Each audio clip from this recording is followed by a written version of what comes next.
Selamat siang, salam sejahtera untuk kita semua. Pada kesempatan ini, saya ingin membawakan salah satu tugas daripada manajemen pemasaran daripada Universitas Pasim.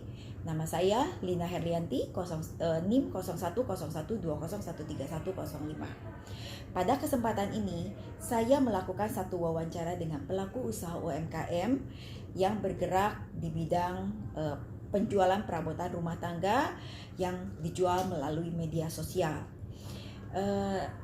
Pelaku usaha ini yang bernama Bapak Mario melakukan usaha ini, bergerak di bidang usaha ini yaitu sejak tahun 2020.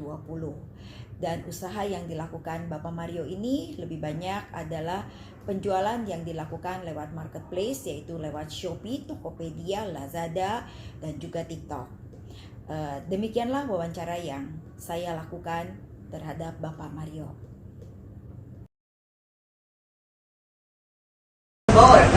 Siang Pak Mario. Hari ini sudah merepotkan, thank you untuk sudah bersedia untuk saya kunjungin ya Pak Mario. Ini ada salah satu tugas daripada kuliah sebetulnya. Kita pengen tahu tentang banyak pemasaran saat ini adalah lebih ke media online ya. Karena kan lebih banyaknya saat ini dengan kondisi usaha-usaha sudah harus bisa ke berjualan lewat media online ya. Pak Mario, sorry mau tanya, kalau Pak Mario di bidang usahanya jualannya apa, barangnya apa ya Pak ya?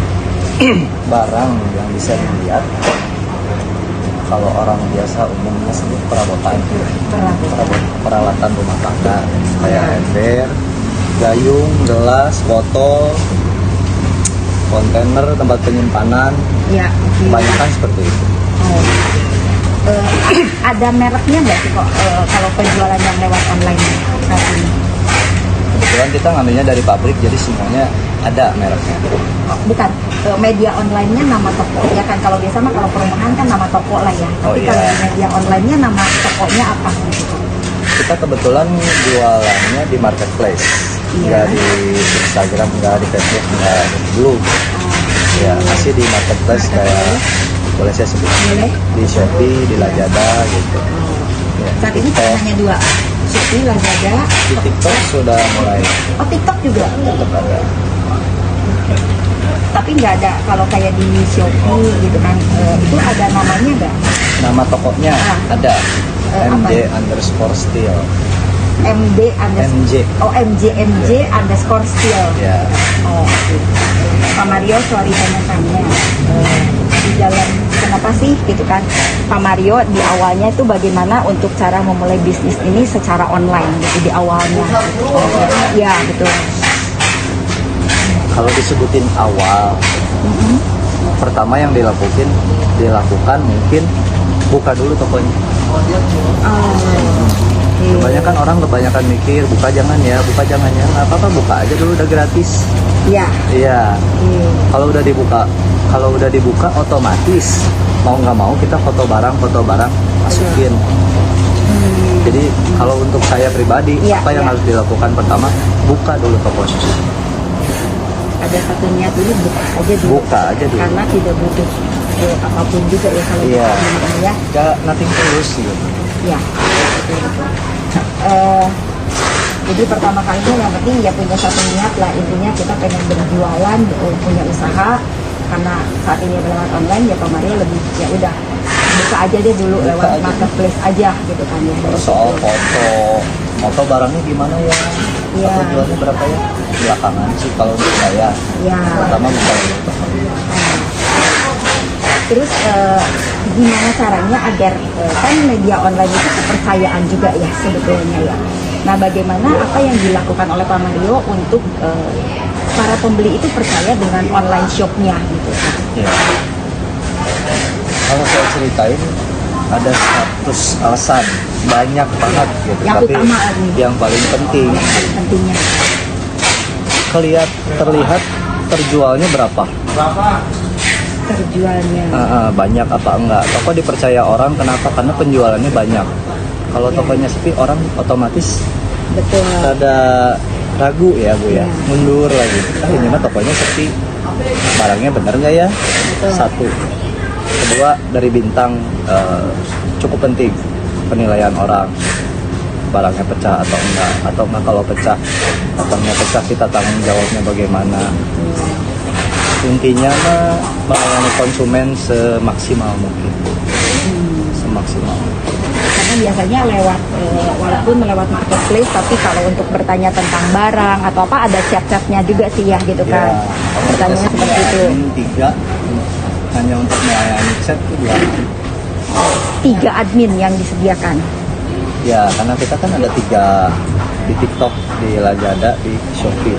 Belum lagi kalau nambah lagi otomatis pasti nambah, dan adminnya harus tahu tentang barangnya Ya. harus tahu. Sebetulnya kalau memulai bisnis online shop itu perlu modal tinggi nggak sih Pak? Pertanyaan yang gimana ya, namanya kita bisnis mah nggak bisa kalau nggak ada uang. Betul. Cuman Iya, kan kan? modalnya itu apakah harus modal yang besar gitu kan, atau sebetulnya ya bisa-bisa aja sih nggak modal tinggi juga gitu Iya. kan di awalnya gitu kan Pak. Bagaimana nih menurut Pak? Pengalaman Pak Mario? Pengalaman, Iya. makin besar modalnya makin tipis marginnya. Oke. Iya, kalau misalkan modalnya, saya juga dulu modal pas-pasan kalau dikasih tahu mah gitu, diceritain. Kita dapat juga dari pabrik harganya retail, Oke. belum harga distributor gitu. Jadi Kecil harga kan ya? retail ya. Jadi spare ininya HPP-nya harga Iya. produksinya lebih, untuk harga jual dengan harga belinya itu range-nya kecil kan Nah, ya. kita dikasih harga buat retail, tapi masih bisa bersaing di dunia online, masih bisa. Masih bisa Jadi bersaing. kalau misalkan ada yang ngomong modalnya besar gitu, enggak juga, Iya. enggak terlalu besar juga bisa, asal dia buka tokonya. Ya, yang tadi di awal ya Pak ya. Iya. Ya, terus ya sebenarnya ada kalau misalnya kita memang mau lakuin atau dengan sistem online kan ada sistem dropship ya gitu kan, seperti itu. Sebetulnya kalau dropship gitu, tapi memang secara harga mungkin jadi berbeda juga ya. Tapi di sini menerima juga dengan sistem dropship kayak gitu kan Pak. Kalau dropship di Shopee sistemnya bukan kita yang nentuin mau apa enggak, tapi orang yang ngirimnya mau sebagai dropshipper, Iya, betul. tinggal dicentang gitu. Betul. Jadi bukan keputusan kita gitu. Ya, tapi Bapak terima juga ada seperti itu ya. Harus terima pesanan, Terima, ya. mau nggak mau gitu. Iya. Cuman pasti harganya pasti di Ya, up lah ya. di up jadinya Pasti. seperti itu. Iya. Pak, bagaimana cara Bapak mencari supplier yang tadi yang harganya agar bisa bersaing gitu kan? Iya. Mencari supplier. Ya, Pertama memang kebetulan sudah ada yang saya ceritain tadi, kita ngambilnya dari pabrik langsung. iya betul dari Bapak. Cuman waktu dulu tuh harganya nggak sama seperti sekarang. Nah, kalau dulu harganya retail aja Retail. gitu, retail gitu. Kalau sekarang karena Bapak ambilnya kuantitinya besar, Kuantiti jadi ya otomatis turun. Distributor juga kita banyak kan dari distributor malah. Ya, tapi Rata-rata distributor pun kalau pengambilannya di atas toko biasa mungkin pasti ngikutin harga, pasti mengikuti. tapi kalau misalnya ambil kayak Pak Mario ambil langsung dari ini ya, secara harga juga benar-benar bisa bersaing ya. Harus, kalau enggak saya nggak akan ikuti persaingan di online susah. Oke, Pak, apakah ada kan barang boleh bilang perabotan-perabotan lah ya gitu kan, ada bentuknya tapi ada pecah belah juga ya, atau bentuknya plastik semua ini lebih banyak? Kebanyakan mah bisa pecah, kayak pot, Oh, piring, ya, gelas. oh berarti ada ya, berarti jual perabotan itu juga. Berarti di sini ada pakai sistem packaging khusus juga berarti. Ya, kita dilapis bubble, dilapis kardus. Kalau orang ada pesan bubble lagi, kita bungkus lagi sama bubble atau kardus. Terus untuk packaging, terus Bapak juga untuk pengiriman udah di sini biasanya rata-rata diambilnya sama apa? Untuk pengirimannya siapa? JNE atau apa? Ya, sementara yang masih berjalan Ya. JNT, Si Cepat, Ninja. Ninja. Ya, Ninja Express. Kalau terlalu banyak ekspedisi juga bingung. Ya. Tapi memang kalau secara nilai harga atau apa itu memang sudah ditentukan oleh dari si marketplace-nya.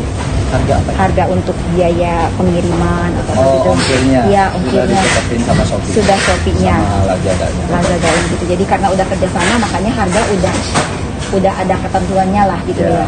makin banyak, makin berat paketnya, ya ongkirnya nambah. Pak, di dalam hal pemasaran Pak Mario, apakah di dalam bisnis online itu apakah ada bagaimana sih untuk mensiasati bisnis pemasarannya gitu kan, agar si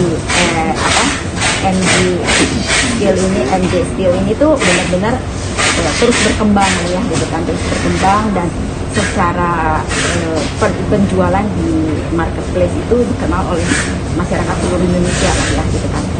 Ada kiat-kiatnya dalam hal pemasarannya dari Pak Mario saat ini? Ya, kalau dari saya mungkin banyak ya kiat-kiat, tinggal ngeklik YouTube juga ratusan bahkan ribuan. Betul. Ya. Cuman Kalau ini kenyataannya kan, ya, berbeda dengan yang namanya hanya cuma Teori. Kalau Ya. praktek kan ya setidaknya lebih apa ya, lebih mengena gitu kan kalau Ya. dengan praktek. berdasarkan pengalaman, iklan itu penting. Iklan. Iklan. Cuman untuk saya pribadi, iklan berbayar tuh kurang efektif. Dalam artian kurang efektif, memang bener gitu. Kalau kita bayar iklan, orang banyak lihat, Ya, lihat doang, ya. ya nggak beli, karena harganya nggak masuk gitu pertama.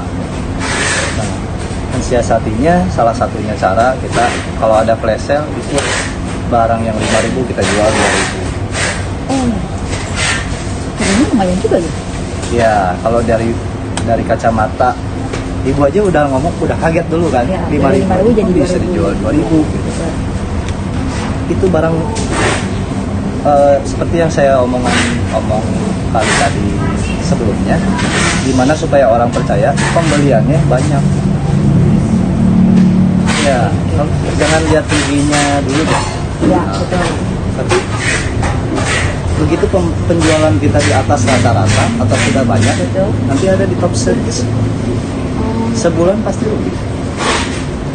Pasti. Nanti bulan-bulan berikutnya pengambilan itu bisa naik 2-3 kali lipat ke pabrik. Pemasarannya. Ya, kayak apa ya? Karena online itu sekarang gitu sistemnya sih, yang saya belajar Ya. dari yang udah kayak Grab, kayak Gojek. Dulu ongkirnya 10.000, 5.000 bahkan gratis. Ya sekarang udah berjalan, udah dapat konsumen, ya harganya tetap normal. Betul. Bayangkan ruginya berapa, bukan 5.000, 3.000, 5.000 Betul. jual 2.000 lagi. Ya, Gitu. ya. Kita mah kalau dibilang harga 5.000 dijual 2.000 itu masih kelas teri dibanding yang Ya, mega-mega yang raksasa gitu. betul, betul, betul. Salah satu kiatnya sih itu. Harus berani promo di awal, modal awal untuk promo, bukan dengan iklan berbayar. Ya. Kalau iklan berbayar harganya nggak diturunin, saya Sama yakin aja. ibu cuma lihat doang, nggak dibeli. Karena tetap orang membandingkan di online dengan Harga. murahnya ya, gitu kan. Karena kan nggak usah pergi ke toko atau apa, hanya cuman di media online dia terus-terusan lihat, oh ini harga berapa, ini harga Nggak berapa. nggak habis. Ya, betul. Makanya begitu banyak pembeli atau apa itu akan ada di urutan Iya. yang pertama, ya otomatis orang tanya, oh ternyata begitu ke bawah, oh ya ini yang pertama itu yang harganya memang lebih baik gitu kan ya, Betul. secara harga ya. Dari satu buka toko, kedua narik pembeli. Betul. Kalau kita nggak dimurahin, orang cuma lihat doang, kurang efektif kayak buang-buang, kayaknya buang-buang uang, udah nggak iklan tapi harganya tetap gitu, lebih mahal daripada toko yang udah terkenal. Ya. Gimana mau narik konsumen lagi, susah. Betul, betul. Pak, sorry, tadi saya di awal belum tanya. Bapak ini kan usaha ini udah sejak udah berapa tahun di media online? Saya lupa ingat, tapi kalau nggak salah 2 tahunan. 2 tahunan. 2 tahunan berarti pada saat pandemi COVID atau sebelum pandemi? Saat ya. Saat pandemi COVID. Saat. Terutama pas pot booming, orang-orang pada nanam.